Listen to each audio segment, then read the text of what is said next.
শুধু ওয়ানডে সিরিজের হিসাব ধরলে নিউজিল্যান্ড ৩, পাকিস্তান ০।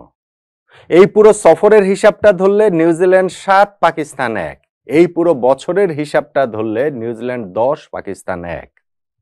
নিউজিল্যান্ডের জন্য পাকিস্তান এখন এমন প্রতিপক্ষ, বাংলাদেশের জন্য জিম্বাবুয়ে যেমন। নয় কি, রেজাল্ট তো সেই কথাটাই বলছে।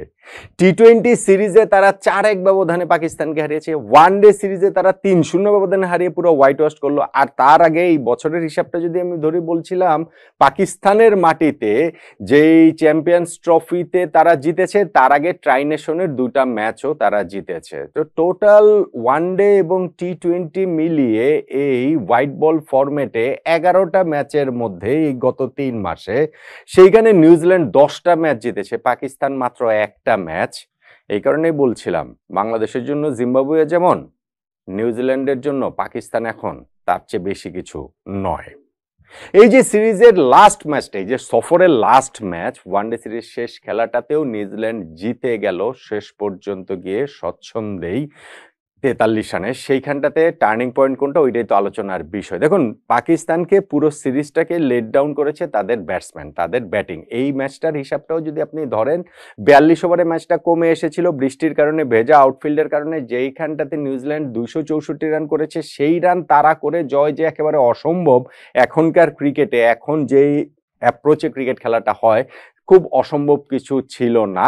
কিন্তু সেইটা পাকিস্তান নিজেরাই নিজেদের জন্য অসম্ভব করে তুলেছেন।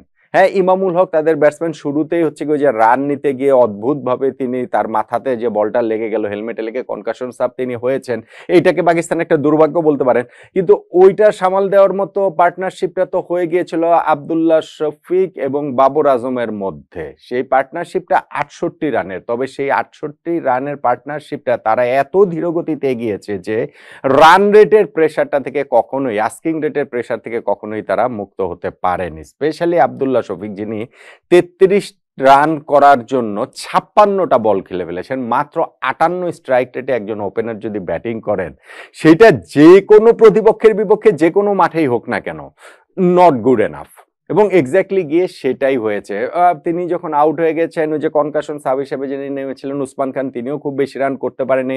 বাবর আজমকে বরং তুলনামূলক ফ্লুয়েন্ট লাগছিল, তিনি ৫০ রান করেছেন ওই যে ৫৮ বলে। সেইটা করার পরপরই তিনিও যখন আউট হয়ে গেলেন, পাকিস্তানের জন্য ওই ২৬৪ রান তারা করাটাই অনেক বড় ব্যাপার হয়ে দেখা যায়। তারপরেও মোহাম্মদ রিজওয়ান ছিলেন, তাদের ক্যাপ্টেন ছিলেন, এবং তাইব তাহিরের সঙ্গে তিনি যখন ওই মুহূর্তে ছিলেন, তার আগে সালমান আগে আউট হয়েছেন, তখন মনে হচ্ছিল যে মানে হলেও হতে পারে। শেষ ১০ ওভারে তাদের ৯৮ রান প্রয়োজন ছিল। এটা কি আর এখনকার ক্রিকেটে হয় না? হয়তো। কিন্তু মোহাম্মদ রিজওয়ান, যিনি ৩২ বলে ৩৭ রান করার পরে তিনি যখন আউট হয়ে গেলেন, এরপরে আর পাকিস্তানের ওই রান তারা করে জেতাটা অসম্ভবই হয়ে যায়।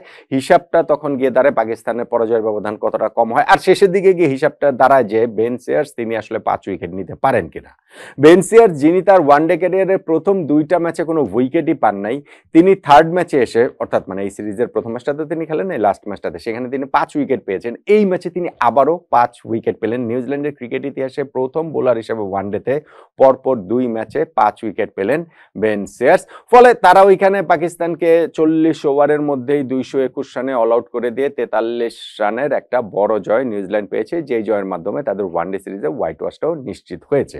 এখন নিউজিল্যান্ড যে ওই স্কোরটাতে পৌঁছে যায়, সেখানটাতে শুরুতেই ১৩ রানের মাথায় তাদের ফার্স্ট উইকেটের পতন ঘটেছে, কিন্তু এরপরে তারা ৭৮ রানের একটা পার্টনারশিপ করেছে, এবং সেই পার্টনারশিপটাতেই কিন্তু নিউজিল্যান্ড বড় স্কোরের একটা ভিত্তি পেয়েছে। হ্যাঁ, পরের দিকে গিয়ে গুরুত্বপূর্ণ আরো কিছু জুটি ছিল। আপনি ওইখানটাতে যেমন ধরেন হচ্ছে গিয়ে ওই ড্যারেল মিচেলও একটা ভালো নক খেলেছেন, তার সঙ্গে টিম সাইফোর্ডের ওই যে পার্টনারশিপটা হয়েছে, আর লাস্টে গিয়ে মাইকেল ব্রেসওয়েল যেই ইনিংসটা খেলেছেন, সেই ইনিংসটা আসলে রানটা তাদের ২৫০-র উপরে নিয়ে গিয়েছে, এবং সেই জায়গাটাতে নিউজিল্যান্ড পাকিস্তানের বিপক্ষে, মানে পাকিস্তানকে চেপে ধরার মতো একটা স্কোর অন্তত পক্ষে করতে পেরেছে। দেখুন, মনে রাখতে হবে যে আজকে যে এইখানটাতে খেলা হয়েছে, সেই মাঠ বলুন, উইকেট বলুন, বোলিং এর যে ভীষণ রকম সহায়ক ছিল সেটা নয়। এবং আরো একটা জিনিস মাথায় রাখতে হবে যে নিউজিল্যান্ড এই অবস্থাতেও তারা যেইভাবে পাকিস্তানকে হারিয়ে দিয়েছে, সেটা অবশ্যই ক্রেডিট তারা ডিজার্ভ করে। ক্রেডিট তারা ডিজার্ভ করে পুরো সিরিজটার যদি বিবেচনা আপনার করেন, টি-20 এবং ওয়ানডে সিরিজ, নিউজিল্যান্ডের প্রথম সারির বেশ কয়েকজন ক্রিকেটার তারা আইপিএল খেলার জন্য এই মুহূর্তে হচ্ছে গিয়ে ভারতে রয়েছেন। ইনজুরি এবং নানা কারণে আরো কয়েকজন নেই। নিউজিল্যান্ড যেই দলটা নিয়ে খেলছে সেটা আক্ষরিক অর্থেই তাদের দ্বিতীয় সারির দল। সেই দ্বিতীয় সারির দল নিয়ে প্রথম সারির পাকিস্তানের বিপক্ষে এইরকম ভাবে ওয়ানডে সিরিজে তাদের হোয়াইট ওয়াশ করা, টি-20 সিরিজে 4-1 ব্যবধানে জেতা, পুরো সফরটা যদি আমরা একসাথে সাম আপ করি সেই ক্ষেত্রে 7-1 ব্যবধানে জেতা, এইটা আসলে নিউজিল্যান্ডের জন্য বিরাট বড় একটা ক্রেডিট বলে আমি মনে করি। তাহলে এই যে ম্যাচটার কথা বলছি, যে থার্ড ওয়ানডে ম্যাচ, এখানটাতে টার্নিং পয়েন্ট কোনটা? মাইকেল ব্রেসওয়েলের ইনিংসটা গুরুত্বপূর্ণ। আমার কাছে মনে হয় যে তার চেয়ে বেশি গুরুত্বপূর্ণ হচ্ছে কি যে ওই রানটা তাড়া করে পাকিস্তান জিততে পারতো। তাদের ব্যাটিং এর সাম্প্রতিক সময় খারাপ অবস্থার কথা মাথায় রেখে আমি বলছি, গত ম্যাচটাতে যেমন ফাহিম আশরাফ শেষ দিকে ব্যাটিং করে তাদের ওই যে ইজ্জত কিছুটা বাঁচিয়েছিলেন, পরাজয়ের ব্যবধানটা কিছুটা কমেছিলেন, এই ম্যাচে তিনি সেটাও করতে পারেন। নাসিম শাহ অবশ্য 17 রান করেছিলেন আগের ম্যাচে, যিনি আবার